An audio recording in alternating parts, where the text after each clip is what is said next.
कौन कौन सी लोब्स में कौन कौन से एरिया होते हैं, तो इसके बारे में भी हम लोग बात कर लेते हैं। तो सबसे पहले बात कर लेते हैं हम लोग फ्रंटल लोब की। सबसे पहले हम लोग बात करेंगे फ्रंटल लोब की। फ्रंटल लोब में कौन कौन से एरिया होते हैं। तो सबसे पहले आपका जो फ्रंटल लोब में 3 एरिया होते हैं। पहला आपका हो गया प्राइमरी मोटर एरिया हो गया,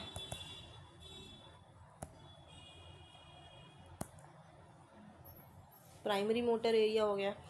ये क्या करता है, ये सारी मोटर एक्टिविटी को कंट्रोल करता है। ऑल मोटर एक्टिविटी को क्या करेगा, ये कंट्रोल करेगा, एक्सेप्ट स्पीच। स्पीच को छोड़कर ये क्या करेगा, सारी मोटर एक्टिविटी को कंट्रोल करेगा। और एरिया नंबर 4 के लिए क्या होता है, ये रिस्पॉन्सिबल होता है।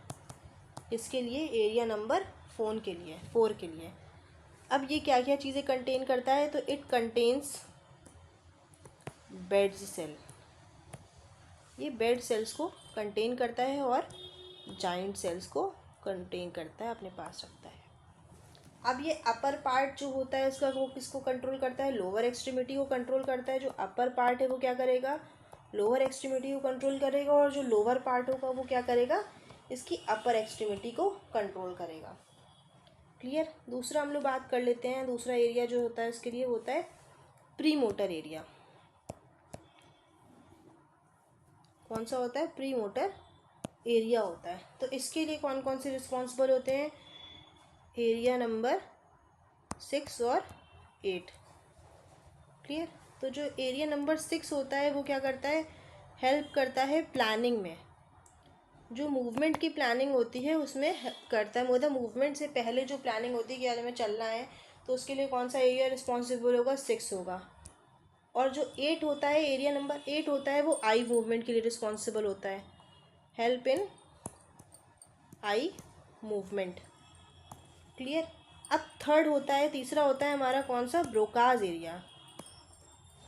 इसकी बात कर लेते हैं हम लोग ब्रोकाज एरिया की। तो ब्रोकाज एरिया में 2 एरिया निकलते हैं। एक तो होता है आपका एरिया नंबर 44 और एक होता है आपका एरिया नंबर 45। जो किसके लिए रिस्पॉन्सिबल होता है, रिस्पॉन्सिबल फॉर स्पीच प्रोडक्शन। ये इसके लिए आपका रिस्पॉन्सिबल होता है।